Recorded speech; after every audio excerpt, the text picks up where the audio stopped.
الرحمن السلام علیکم ورحمۃ وبرکاتہ۔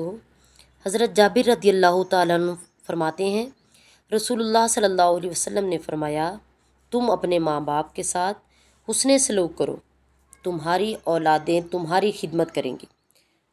لوگوں کی عورتوں کو پاک دامن رکھو، تمہاری عورتوں کو پاک دامن رکھا جائے گا۔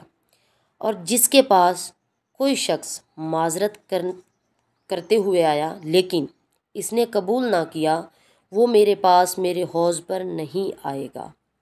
مستدرک امام حاکم، حدیث نمبر 7259۔ ابو اسید مالک بن ربیعہ سعدی رضی اللہ تعالیٰ عنہ فرماتے ہیں، ایک دفعہ کا ذکر ہے کہ ہم لوگ رسول اللہ صلی اللہ علیہ وسلم کی بارگاہ میں موجود تھے کہ بنی سلمہ کا ایک آدمی آیا اور عرض کرنے لگا، یا رسول اللہ صلی اللہ علیہ وسلم، کیا ماں باپ کی وفات کے بعد بھی کسی طریقے سے ان کی خدمت کر سکتا ہوں؟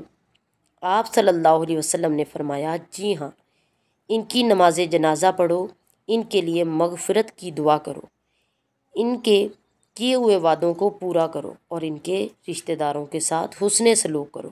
مستدرک امام حاکم، حدیث نمبر 7260۔ حضرت عاصم رضی اللہ تعالیٰ عنہ فرماتے ہیں کہ نبی کریم صلی اللہ علیہ وسلم نے ارشاد فرمایا، جو چاہتا ہے کہ اللہ تعالیٰ اس کی عمر میں اضافہ کرے اور اس کے رزق میں وسعت کرے اور اس کو بری موت سے بچائے، اس کو چاہیے کہ اللہ سے ڈرے اور صلہ رحمی کیا کرے۔ مستدرک امام حاکم، حدیث نمبر 7280۔